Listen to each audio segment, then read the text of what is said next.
Hi guys, it's Adrian. Welcome back to Alternate. It's time for another podcast. And well, I guess when I say podcast, I mean my version of a podcast, because if you look at a lot of other knitting channels out there, their podcasts are done very differently to mine.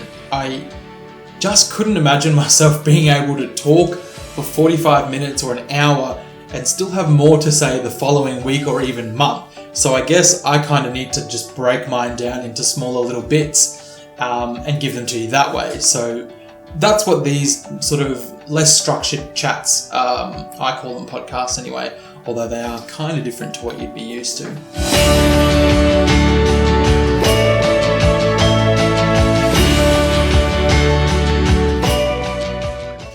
What I wanted to talk about today was inspiration in knitting and for knitting and the direction that my knitting is going to go into.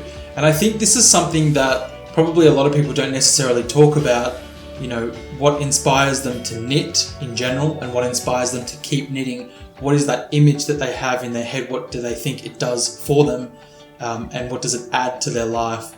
So I wanted to talk a little bit about that today because I think that's kind of an interesting and it's a really personal part of why somebody knits, and I wanted to share that with you. I also want to talk about the direction that my knitting is going in, the direction that it has been going in.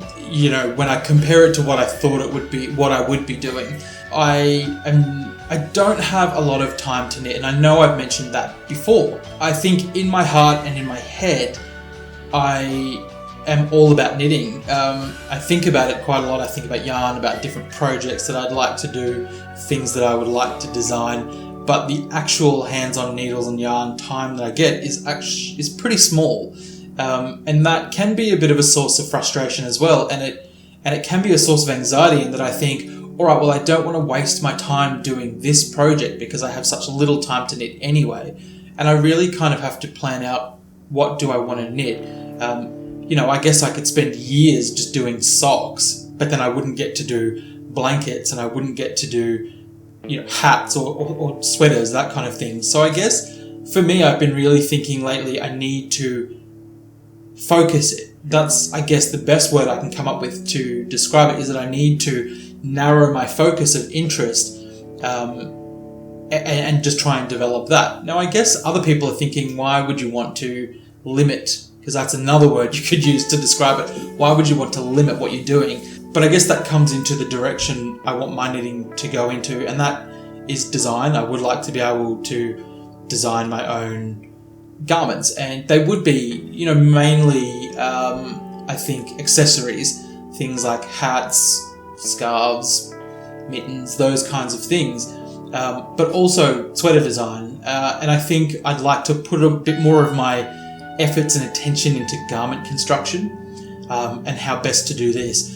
I have learned a lot in the couple of years that I have been knitting, and I think I could learn more by trying to design my own things. I'm the kind of person, if I have a recipe or if I have a pattern and I'm following it step by step, I'm going to learn a little bit each time I do this, but I'm not the kind of person who learns bigger picture from that kind of process. I need to be left to my own devices. I need to make my own mistakes. But the most important thing is I need some kind of a foundation before I just run loose. And that's what I think I need to focus on, is learning, garment construction, all that sort of thing. And that's not going to be everybody's interest. Some people will say, look, I just want a pattern that tells me how to get from A to Z, and I'm happy with that, which is absolutely fantastic. And that's sort of what I've been doing up till now, and it's not really the trajectory I want my knitting to go into, or go along the trajectory. Okay, so I'm going to talk now about what inspires me to knit, and I don't mean like a particular pattern that inspires me to knit it, or I see a jumper and I think, oh, I really want to make that kind of jumper. I mean the bigger picture stuff that inspires me to keep knitting and to want to create, because that's essentially what we're doing. And I think that's one of the most beautiful things about all kinds of craft, is that you're expressing creativity, but you're also creating something that is practical. One of the first things that I want to talk about in terms of inspiration are the groups of men who knit, and they're on the internet and proudly knitting in a world of female knitters. And I think because I have had experiences in the past where I felt self-conscious about knitting in public, which is a ridiculous thing because I don't know why pastimes need to be so gendered and why people feel the need to express dismay when they see a woman playing football or a man sitting down knitting. But the reality is that, you can feel a little self-conscious in public. I remember I was at an international airport and I was knitting a hat and I just felt like there were eyes on me. No one was probably even watching or paying attention, but I felt that, and that was something I was putting on myself. So I do draw inspiration from these guys who band together, who share their creativity. And one of the men who inspires me a lot, even though our ideas of aesthetics are completely opposite, is Stephen West. You know Stephen West. Everybody knows Stephen West. You could see him from the moon. He is so colourful. And I just think, yes, there are men out there who are knitting and they're knitting proudly. This guy is just screaming pride in what he does. He doesn't care what anybody thinks of him. He's just a riot of movement and colour.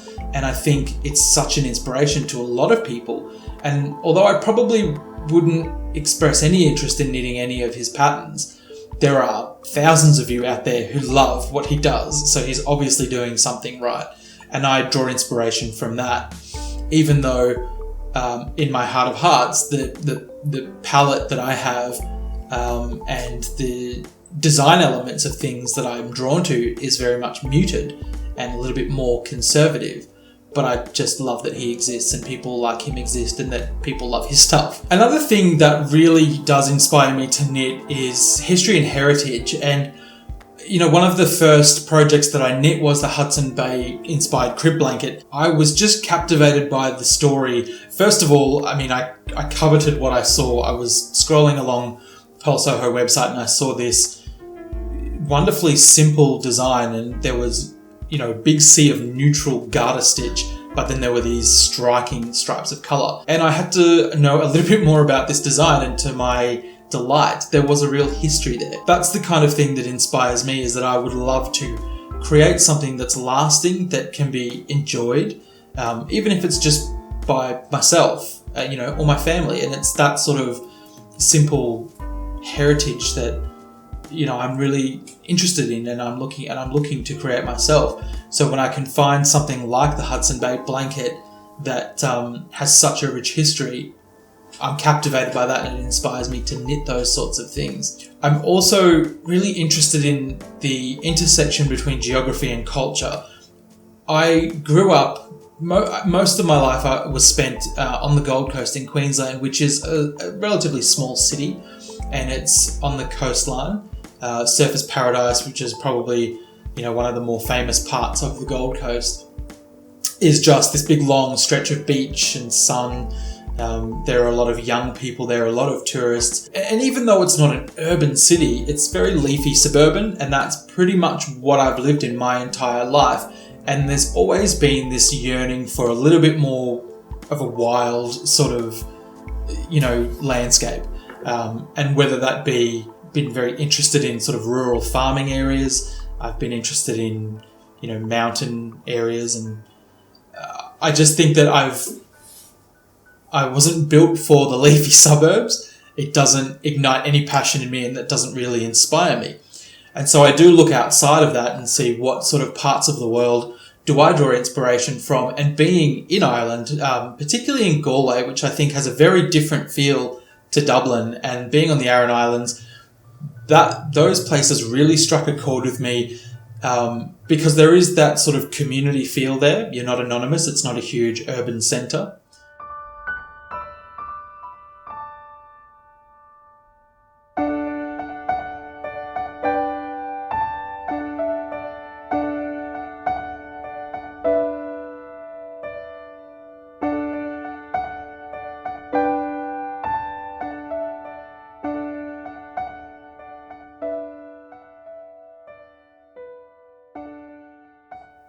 The landscape and the weather plays a big part in people's lives. And in the past, it's played much bigger parts in people's lives, but that sort of culture and heritage is still around.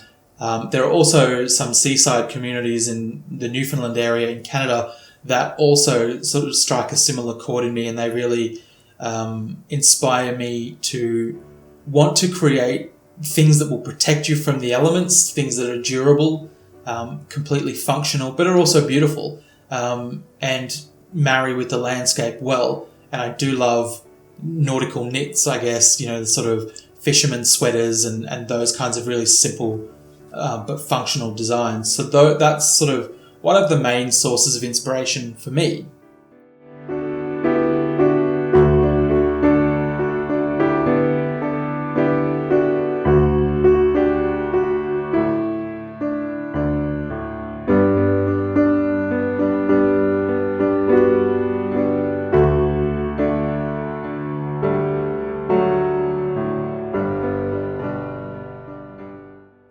The raw materials themselves, I find really inspiring.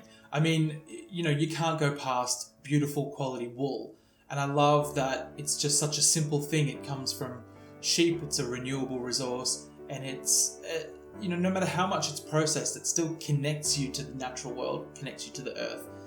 And I can imagine if you grew up in a rural area or on a farm, or if you had sheep, that this would be just a really beautiful ongoing connection with the land as well. It's the tactile experience of having the wool or whatever fiber you're using in running through your fingers, the feel of your wooden needles or the metal needles, whatever it is. It's just a really nice tactile experience, and the simplicity of a lot of patterns means that it's such a meditative art form as well.